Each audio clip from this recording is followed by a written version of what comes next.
Hello, good morning, and once again, welcome to my channel. Today, I am again going to start the second chapter, that is Federalism of Democratic Politics, that is of class 10th.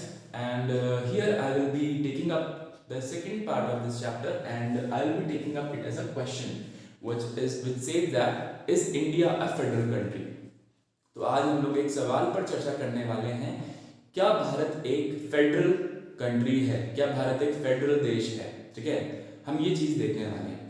तो previous video में मैंने बात करी what is federalism, federalism होता क्या है, की features of federalism, federalism के 6 की फीचर्स क्या होते हैं, टाइप्स ऑफ फेडरलिज्म, फेडरलिज्म के 2 टाइप्स क्या होते हैं, और फेडरलिज्म वर्सेस यूनिटरी गवर्नमेंट कैसी होती है, हमने ये भी देखा।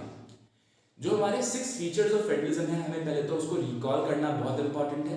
प्लीज रिमेंबर द डायग्राम जो मैंने बनाया था, उस डायग्राम से आप सारे 6 फीचर्स जो है उनको याद कर सकते हैं। फर्स्ट फीचर वाज दैट कि power is divided between 2 or more levels. Second feature, each level has its own jurisdiction. Third feature, these jurisdictions are specified within the constitution. Fourth feature, this constitution is difficult to change. Sixth feature, Supreme Court act as the final interpreter of the constitution. And sixth feature says that the power to levy taxes is also specified within the constitution. ठीक है, तो ये 6 features हैं। पहली बात कि जो सरकार है या सरकार की पावर है उसको 2 या 2 से अधिक भागों में बांटा हुआ होगा। दोनों की जुरिस्डिक्शन और दोनों की पावर और ताकत को जो है वो सेपरेट होगी। इन पावर्स को कॉन्स्टिट्यूशन लिखा हुआ होगा। नेक्स्ट पॉइंट कि भाई ये कॉन्स्टिट्यूशन जो है उसको चेंज करना, बदलाव लाना उसके अंदर बहुत डिफिकल्ट होगा। नेक्स्ट फिफ्थ पॉइंट कि भाई ये जो कॉन्स्टिट्यूशन है इसका जो फाइनल इंटरप्रेटर है वो सुप्रीम कोर्ट होगा।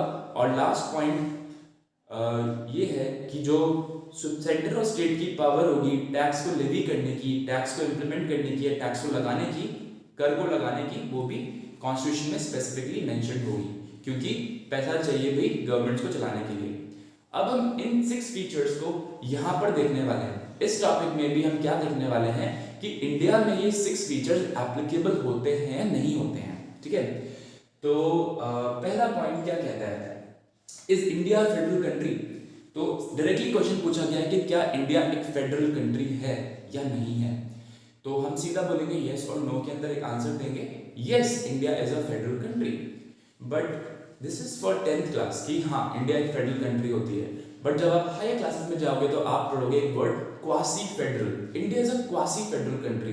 क्वासी का मतलब not true, it is not true, it is not truly federal, it is semi-federal, we can say that in later classes and higher classes. But for now you must remember that yes, India is a federal country.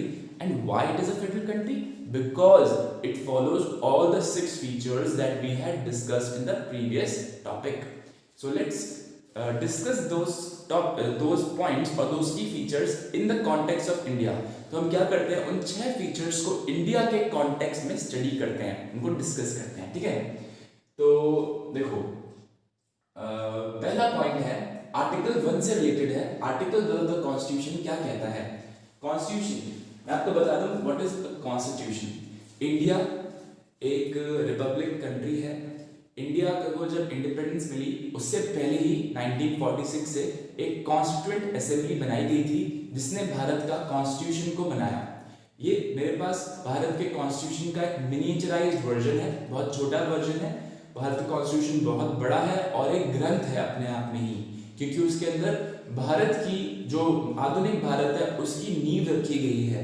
हमारे constitution makers ने इसको 2 साल 11 महीने से भी अधिक समय में इसको कंप्लीट किया और भारत को एक बहुत अनमोल तोहफा मिला अपने संविधान के रूप में।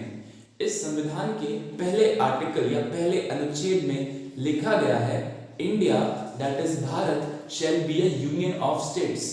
इंडिया जिसको हम भारत भी कहते हैं वो एक राज्यों का यूनियन होगा, संघ होगा, वो राज्यों का एक संघ होगा। ठीक है, भले ही हमारे कॉन्स्टिट्यूशन के पहले आर्टिकल में यूनियन वर्ड यूज किया गया है और फेडरल वर्ड यूज नहीं किया गया है, लेकिन अगर हम कॉन्स्टिट्यूशन के बाकी सारे प्रोविजंस देखें तो वो फेडरल प्रोविजंस हैं, क्योंकि इंडिया की जो पावर है उसको डिवाइड किया गया है सेंटर और स्टेट्स के बीच में। उसके अलावा जो भी हमने 6 फीचर्स देखे वो भी यहाँ पर फॉलो हो रहे हैं।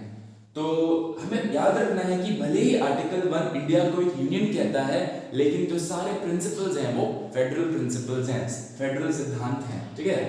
तो article 1 of the constitution says that India that is Bharat shall be a union of states although it is based on the principle of federalism, वो भी प्रिंसिपल्स ऑफ फेडरलिज्म के ऊपर ही बेस्ड है। सेकंड पॉइंट कहता है three fold distribution of legislative powers. आपको याद होगा कि ठीक है, तो फर्स्ट आर्टिकल से हमें क्या सीख लेनी है, देखिए फर्स्ट आर्टिकल जो है India that is Bharat shall be union of states, ये भारत को कई सारे स्टेट्स में डिवाइड कर रहा है। तो जो फर्स्ट पॉइंट था हमारा, फर्स्ट की फीचर था, वो क्या कह रहा था कि power shall be divided between union and the states, 2 और मोर लेवल्स, देयर शुड बी 2 और मोर लेवल्स। तो यहाँ पर हमारे इंडिया में क्या है, 2 से अधिक लेवल्स देखने को मिल रहे हैं, क्योंकि हमारी कंट्री में क्या है, हमारी कंट्री यूनियन है कई सारे स्टेट्स की, ठीक है।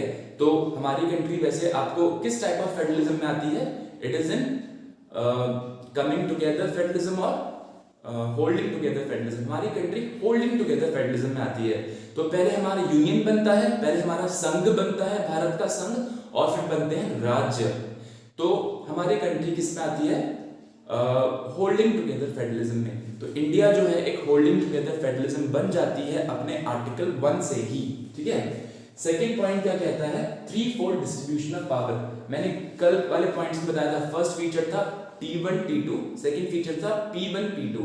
तो पावर का भी एक फेडरल डिस्ट्रीब्यूशन देखने को मिल रहा है। There will be a three fold distribution of legislative powers. Legislative power का मतलब होता है लॉ मेकिंग पावर।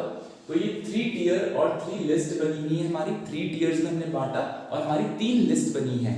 मैं आपको बता दूं कि कॉन्स्टिट्यूशन के शेड्यूल 7 के अंदर 3 लिस्ट बनी गई हैं, 3 लिस्ट हैं। पहली लिस्ट का नाम है यूनियन लिस्ट, दूसरी लिस्ट का नाम है स्टेट लिस्ट, और तीसरी लिस्ट का नाम है आपका कॉन्करेंट लिस्ट। ये 3 लिस्ट क्या बताती हैं, ये 3 लिस्ट जो है भारत के अंदर लॉ मेकिंग प्रोसेस को 3 हिस्सों में बांटती हैं, ठीक है। यूनियन लिस्ट के अंदर वो सारे लॉ मेकिंग पावर्स आती हैं जो कि पूरे देश के लिए इंपॉर्टेंट हैं। स्टेट लिस्ट के अंदर वो पावर्स आती हैं लॉ मेकिंग जो कि उस रीजन, उस स्टेट के लिए इंपॉर्टेंट है, उस राज्य के लिए इंपॉर्टेंट है।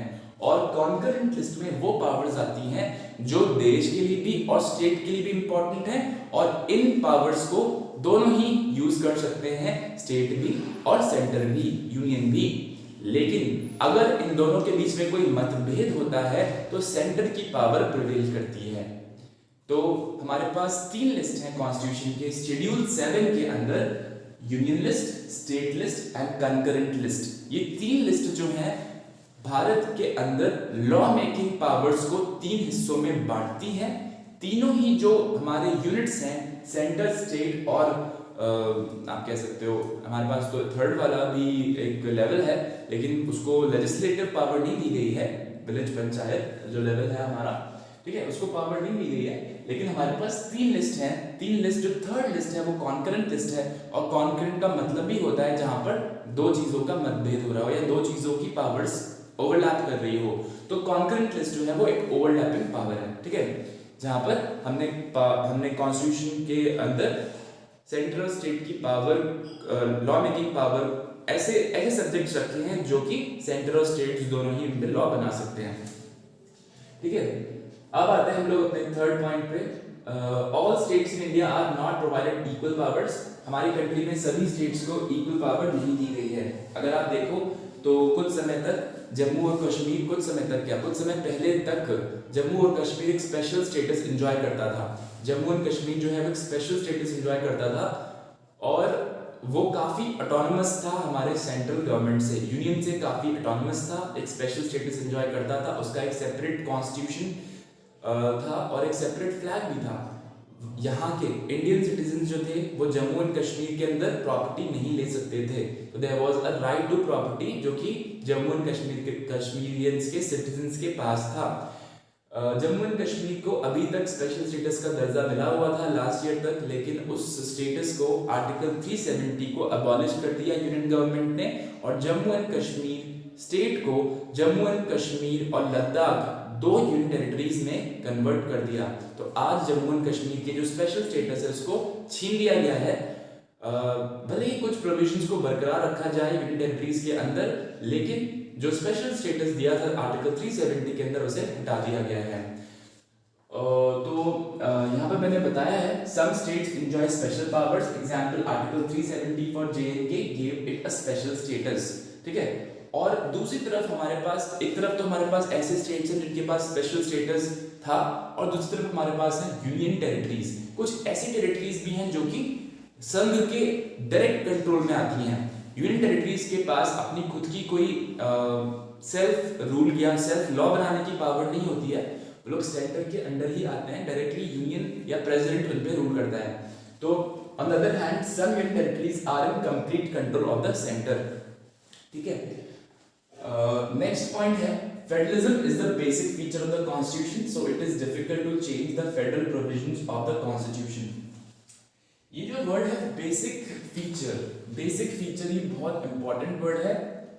एक बहुत फेमस केस हुआ था केशव नंदा भारती केस, जिसके अंदर ये वर्ड आया था basic feature of the constitution. Basic feature जो है, या मूल ढांचा या मूल आधार आप बोल सकते हो इसको। जो बेसिक फीचर्स हैं वो क्या होते हैं?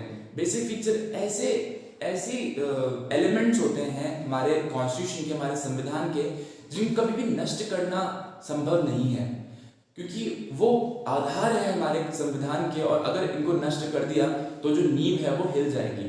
तो ऐसे तत्व संविधान के जिनको भंग करना इम्पॉसिबल है, उनको हम बेसिक फीचर्स में रखते हैं।